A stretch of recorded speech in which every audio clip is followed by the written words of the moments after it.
Imagine this, a high-powered CEO, dressed in her sharp business suit, tears streaming down her face in the middle of a bustling park. She's clutching her young son, who's mute and has never spoken a word, while a kind stranger, a single dad with his own little girl, extends a simple gesture that shatters her world in the best way possible. What could that one move be? Stick around because this story will pull at your heartstrings and remind you why kindness matters. If you're touched by tales of unexpected connections and emotional breakthroughs, hit that like button right now and subscribe to our channel for more inspiring stories that make you feel alive. Let's dive in. Elena Ramirez was the epitome of success. At 35, she helmed one of the largest tech firms in the city, a company she'd built from a garage startup into a billion-dollar empire. Her days were a whirlwind of board meetings, investor calls, and late-night strategy sessions. But beneath the polished exterior, the tailored suits, the confident stride, the unyielding gaze, lay a woman burdened by a secret pain. Her son, Lucas, was 7 years old and mute. Born with a rare neurological condition that affected his vocal cords and speech development, Lucas communicated through gestures, drawings, and a tablet app that spoke for him. Elena loved him fiercely, but the world often didn't understand. Playdates turned awkward when other kids grew impatient with his silence. School was a battleground of IEPs and specialists who promised progress but delivered little. Elena threw money at therapies, hired the best experts, but nothing seemed to bridge the gap between Lucas and the noisy, verbal world around him. One crisp autumn Saturday, Elena decided to break from her routine. Her assistant had cancelled her weekend meetings, insisting she take time for herself and Lucas. "You can't run an empire if you're running on empty, Ms. Ramirez," she'd said. So, Elena packed a picnic basket, bundled Lucas in his favorite blue jacket, and headed to Central Park.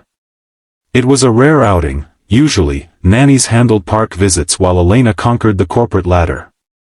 But today, she wanted to be present, to create a memory that wasn't overshadowed by her ambition. The park was alive with the sounds of laughter, dogs barking, and leaves crunching underfoot. Elena spread out a blanket near the playground, where swings creaked and children shouted in delight. Lucas's eyes lit up at the sight of the slides and monkey bars. He tugged at her hand, his small fingers signing "play" with enthusiasm. Elena smiled, her heart swelling. "Go on, buddy. I'll watch from here." She settled on the blanket, pulling out her phone out of habit, but forced herself to put it away. This was their time. As Lucas approached the playground, Elena noticed how he hesitated at the edges. Other kids formed groups effortlessly, their chatter filling the air like birdsong. Lucas stood there, waving tentatively, but no one waved back. A group of boys on the swings glanced his way, then turned back to their game, oblivious or uninterested. Elena's chest tightened. She knew this scene all too well, the isolation, the unspoken rejection. Lucas tried again, picking up a stray ball and rolling it toward a girl with pigtails. She picked it up, looked at him curiously, then tossed it to her friends without a word. Lucas's shoulders slumped, and he retreated to a bench, pulling out his sketchpad to draw alone. That's when Mark entered the picture. A single dad in his early 30s, with tousled brown hair and a worn leather jacket, he was pushing his 5-year-old daughter, Sophie, on the swings.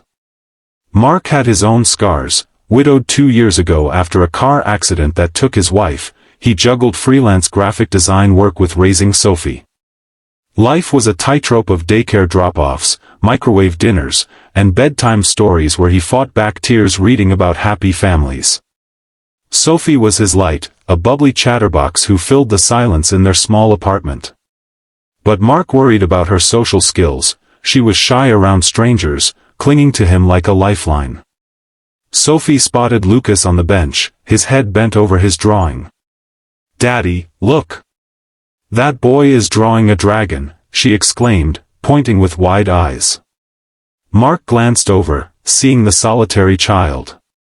Something in Lucas's posture reminded him of Sophie after a tough day at preschool.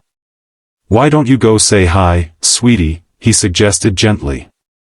Sophie hesitated, twisting her fingers. But he doesn't talk, Daddy. The other kids said he's weird. Mark knelt down to her level, his voice soft but firm. Everyone's different, sophomore. Remember how Mommy used to say kindness is like magic. It can make friends out of strangers. Go on, show him your drawing book too. Sophie had her own little notebook, filled with crayon scribbles of unicorns and rainbows. Encouraged, she toddled over, plopping down beside Lucas without invitation. Hi. I'm Sophie. What's your name? Lucas looked up, startled, his eyes wide. He didn't speak, but he pointed to his tablet and typed, Lucas. The device voiced it in a robotic tone. Sophie giggled. Cool robot voice. I draw too. See? She flipped open her book. Lucas's face brightened, and he showed her his dragon sketch, a fierce beast with shimmering scales. Without words, they began trading pages, Sophie narrating her drawings while Lucas nodded enthusiastically, adding details to hers with his pencils. Mark watched from afar, a small smile creeping onto his face. Elena, too, observed the scene, her breath catching. For the first time in ages, Lucas wasn't alone. But the real magic happened when Sophie wanted to play tag. Come on, Lucas. You're it, she squealed, tagging him and darting away. Lucas froze, unsure. He couldn't yell, tag, or call out. Mark noticed and stepped in casually. Hey, kids, how about silent tag? No talking, just tapping shoulders. That way, it's fair for everyone. Sophie cheered, and Lucas's eyes sparkled. He tapped Sophie's shoulder gently, and they were off, weaving through the playground in a game of mute pursuit, their laughter, Sophie's vocal, Lucas's silent but evident in his beaming face, echoing. Elena couldn't believe it. This stranger had seen her son's challenge and adapted the world to fit him, not the other way around. As the kids played, Mark wandered over to the blanket. Mind if I join you? I'm Mark, Sophie's dad. Elena nodded, introducing herself. They chatted lightly at first, about the weather, the park's charm, but soon delved deeper. Mark shared his story of loss, how raising Sophie alone taught him patience and empathy. Elena opened up about Lucas's condition, the guilt she felt for prioritizing work over finding ways to connect him with others. I feel like I'm failing him every day, she admitted, her voice cracking. Mark listened without judgment. You're not failing. Look at him now, he's thriving because you brought him here. And hey, kids teach us more than we teach them. As the sun dipped lower, the children tired out and returned, flushed and happy. Sophie hugged Lucas goodbye, promising to draw him a unicorn next time. Lucas typed "friend" on his tablet, and Sophie beamed. But the moment that broke Elena came when Mark knelt before Lucas. Buddy, that was awesome playing with you. You're a great artist and a fast runner. Don't ever let anyone tell you different. Then, he signed "thank you" in basic ASL, a gesture he'd learned from a parenting book. Lucas's eyes widened in surprise, then he signed back "you're welcome," his small hands precise. It was the first time a stranger had bothered to learn even a sliver of his language. Tears welled in Elena's eyes. This simple act, a man taking the time to connect on Lucas's terms, pierced her armor. She thanked Mark profusely, exchanging numbers for a potential playdate. As they parted, Elena hugged Lucas tight, whispering, "You made a friend today, my love." That park visit changed everything.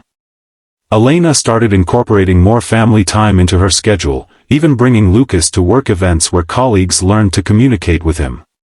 She advocated for inclusive programs at his school, using her influence to fund speech therapy apps and ASL classes.